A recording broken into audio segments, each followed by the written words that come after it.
এসেছি বন্ধুরা, একটা পনির বানাবো আজকেও। ভেজে নিচ্ছি।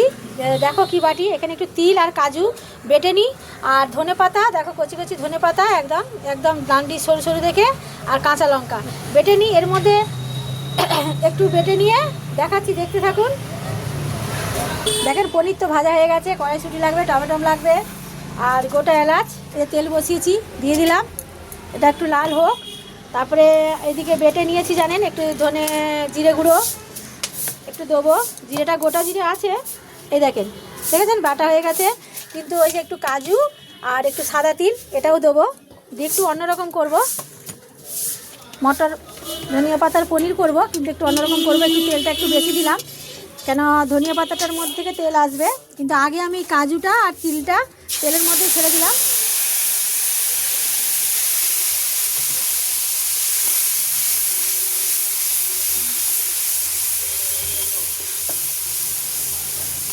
এটা কিন্তু অন্যরকম, আর এটা খেতেও পুরো ভালো। এর মধ্যে যদি একটু বাটার দিয়ে বেশি ব্যবহার করে খান, মানে দুর্দান্ত লাগবে, একদম ফাটাফাটি রেসিপি। দেখেছেন বন্ধুরা, লবণ দিয়ে দিলাম, আর টমেটো দিয়েছি, ধনে জিরে একটু হলুদ সামান্য একটু দিয়েছি। এবার কী দেবো বলুন তো, মটরটা দিয়ে দেবো। একটু টমেটো আরও একটু রেখেছি, এবার এটা একটু ভেজে নিই।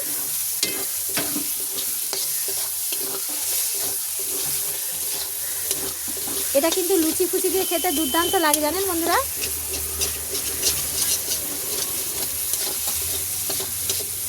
লুচি বা কচুরি খাবেন তো ফাটাফাটি লাগে। এই যে এটা আবার কষা হয়ে গেছে, এবার কিন্তু আমি ধনিয়া পাতাটা দিয়ে দিলাম।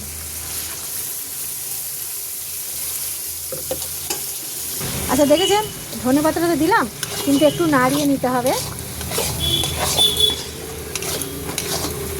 এটা বেশি ভাজবো না, একটুখানি জাস্ট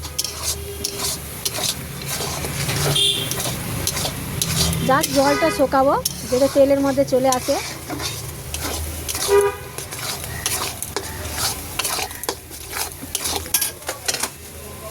একটুখানি হয়ে যাক। আচ্ছা দেখেন বন্ধুরা, এতে বাটার দিলে কিন্তু খুবই টেস্টি হয়। আমার তো এখানে বাটার নেই জানেন, দোকান। আমি একটু ঘি দিলাম, ঘি এইটুকুনি দিলে হয় না, ঘিটা নেই বলে একটুখানি দিলাম।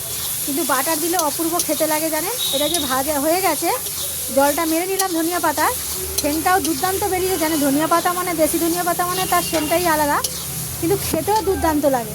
এবার কি বলুন তো, একটু ধনিয়া পাতা মানে তো জানেন চিনি দিতে হয়, একটু চিনি দিয়ে দিলাম। কাঁচা লঙ্কা জানেন বেটেছি, ওই একটু এটা একটু মিষ্টি মিষ্টি ভাব, হালকা মিষ্টি। আর যারা মিষ্টি খাবেন না, তারা ঝালও খেতে পারেন, ঝালও টেস্ট ভালো হয়, কিন্তু কাঁচা লঙ্কা দিলে ভালো হয়, লাল লঙ্কা নয়। এর সেন্টটি সুন্দর বেরিয়েছে, আর যদি বাটার পড়ে যায় তো আরও দুর্দান্ত হবে, একদম ফাটাফাটি, বুঝেছেন। এবার আমি হালকা গ্রেভি করব, কেন আপনারা দিতেও পারেন নাও দিতে পারেন, আমার তো এটা দোকান, প্লেটে দিতে হয়, এই জন্যেই। এবার আমি সামান্য একটুখানি জল দেবো,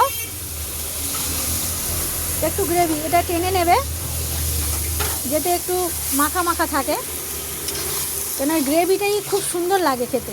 আমার দোকানে কিন্তু এটা ভাত দিয়েই খাই বন্ধুরা, রুটি ফুটি নয়, ভাত দিয়েই এখানে ভালোবাসে সবাই। আমি ওই জন্য সপ্তাহে একদিন করে যে পনির করি, নানা রকমের চেষ্টা করি করার, যাতে আপনাদেরও দেখাতে পারি আমি কেমন করি।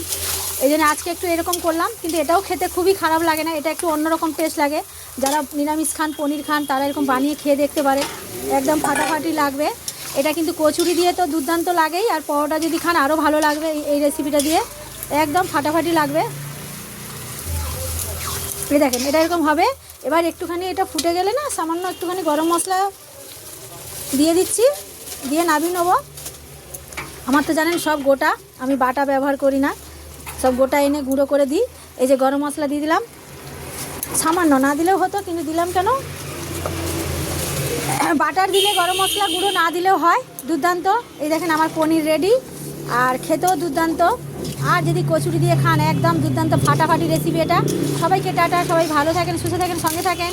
কেমন লাগছে বলবেন, কমেন্টে জানাবেন। সবাইকে টাটা। দেখেন আমার রেডি, এবার আমি ঢেলে নেবো। সবাইকে